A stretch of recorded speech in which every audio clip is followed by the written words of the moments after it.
কয়েকজন অভিনেত্রীর বিরুদ্ধে ভয়ঙ্কর মাদক সেবনের অভিযোগ উঠেছে, কিন্তু কেন? চলুন জানবো, তবে আমাদের অল সুপার ডুপারের সঙ্গেই থাকতে হবে।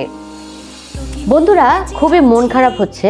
অবশ্যই এটি চলচ্চিত্র কিংবা বিনোদন জগতের জন্য খুবই খারাপ একটি খবর যে কিছু অভিনেত্রী তারা মাদক সেবনের সাথে জড়িত। তারা হচ্ছেন টয়া, তানজিন তিশা, তারপরে সুনিধি এবং হচ্ছে সাফা কবির। এদের নামে অভিযোগ এসেছে যে তারা নাকি ভয়ঙ্কর মাদক সেবনের সাথে জড়িত। তার কারণ হচ্ছে তারা এই যে সেবনের সাথে জড়িত হলেন, এটা কিভাবে হলেন এবং কোত্থেকে এই মাদকগুলো আসে সেটাও আমরা জানবো। অবশ্যই আমাদের অল সুপার ডুপারের সাথে থাকতে হবে। নর্থ সাউথ ইউনিভার্সিটির একজন শিক্ষার্থী দীপ, তিনি নাকি এই অভিনেত্রীদের মাদক সাপ্লাই করেন এবং এই মাদকটি আসলে একেবারে নিষিদ্ধ একটি মাদক এবং এটি বাংলাদেশে পাওয়া যায় না, বিদেশ থেকে আসে, তাও চোরাই পথে। এবং এই ছেলে দীপ, সে হচ্ছে বিদেশ থেকে নিয়ে আসেন এবং এই অভিনেত্রীদের তিনি সাপ্লাই করে থাকেন এবং তারা এই অভিনেত্রীরা সাফা কবির, তারপরে টয়া, তারপর হচ্ছে তানজিন তিশা, এরা ভয়ঙ্করভাবে এই মাদকের সাথে জড়িয়ে গেছেন। এবং এই তথ্যচিত্রে মানে এই পত্রিকাতে এটা উঠে এসেছে যে বাংলাদেশের শীর্ষ মাদক সেবনকারীদের মধ্যে তারা অন্যতম, মানে মহিলাদের মধ্যে। মানে কি একটা ব্যাপার।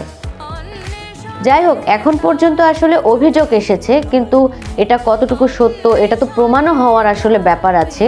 তবুও যদি এটা সত্য হয় সেটা আসলে আমাদের জন্য কাম্য নয়, কারণ আমরা আসলে বিনোদনের খবর দেই, মানুষকে সবসময় উচ্ছ্বাসিত রাখার চেষ্টা করি, সেরকমই যেন হয়। আর যারা শিল্পী, যারা এই সিনেমায় কিংবা চলচ্চিত্রে আসেন, এর মধ্যে আমি একটু উল্লেখযোগ্য করতে পারি যে মৌসুমী, শাবনূর, তারপরে শাবানা, তারপরে আরও যারা আছেন, ইভেন যারা হচ্ছে এই নাটকে বিপাশা হায়াত, তারপর টনি ডায়েস, তারপর তৌকির আহমেদ, আরও এরকম অনেকে ছিলেন। তারা কিন্তু তাদের শিল্পটাকে কাজে লাগিয়েছেন। তাদের নিয়ে আমরা অনেক স্ক্যান্ডাল শুনি, যেমন এর সাথে ওর প্রেম, ওর সাথে ওর প্রেম, এগুলো। কিন্তু এরকম কখনো শুনিনি যে তারা ভয়ঙ্কর মাদক সেবনে আসক্ত, এইরকম এগুলো কিন্তু শোনা যায়নি। তারা তাদের কাজ দিয়ে, তাদের দক্ষতা দিয়ে তাদেরকে প্রমাণ করে গেছেন এবং এই জন্যই তারা আসলে এখনও টিকে আছেন। তো নতুন অভিনেতা অভিনেত্রীদের জন্য এটা অবশ্যই মেসেজ থাকবে আমাদের পক্ষ থেকে, আমাদের দর্শকদের পক্ষ থেকে তো বটেই, কারণ তারা আপনাদের ভালোবাসেন, আপনারা সেই সম্মানটুকু বজায় রাখার চেষ্টা করেন। শাবনূর সিনেমায় নেই, কিন্তু তারপরেও কিন্তু সবার হৃদয়ে তিনি আছেন। এই হৃদয়ে থাকতে গেলে না আসলে ওইভাবেই কাজ করতে হয়, টিকে থাকতে হয়। আশা করি আপনারাও সেটা চেষ্টা করবেন, ফলো করবেন, গুরুজনদের আগে যারা কাজ করে গেছে তাদেরকে ফলো করবেন এবং কাজকে সম্মান করবেন, শিল্পকে সম্মান করবেন, তাহলে আপনি শিল্পীর মর্যাদা পাবেন। বন্ধুরা, আজকের মতো এ পর্যন্তই। আপনাদের কি মনে হচ্ছে এই মাদক সেবন নিয়ে, এই অভিনেত্রীদের নিয়ে? এর মধ্যে কে আপনার পছন্দের অভিনেত্রী আছে? আপনাদের কি মনে হচ্ছে আমাদের অল সুপার ডুপারের কমেন্ট বক্সে জানিয়ে দিন।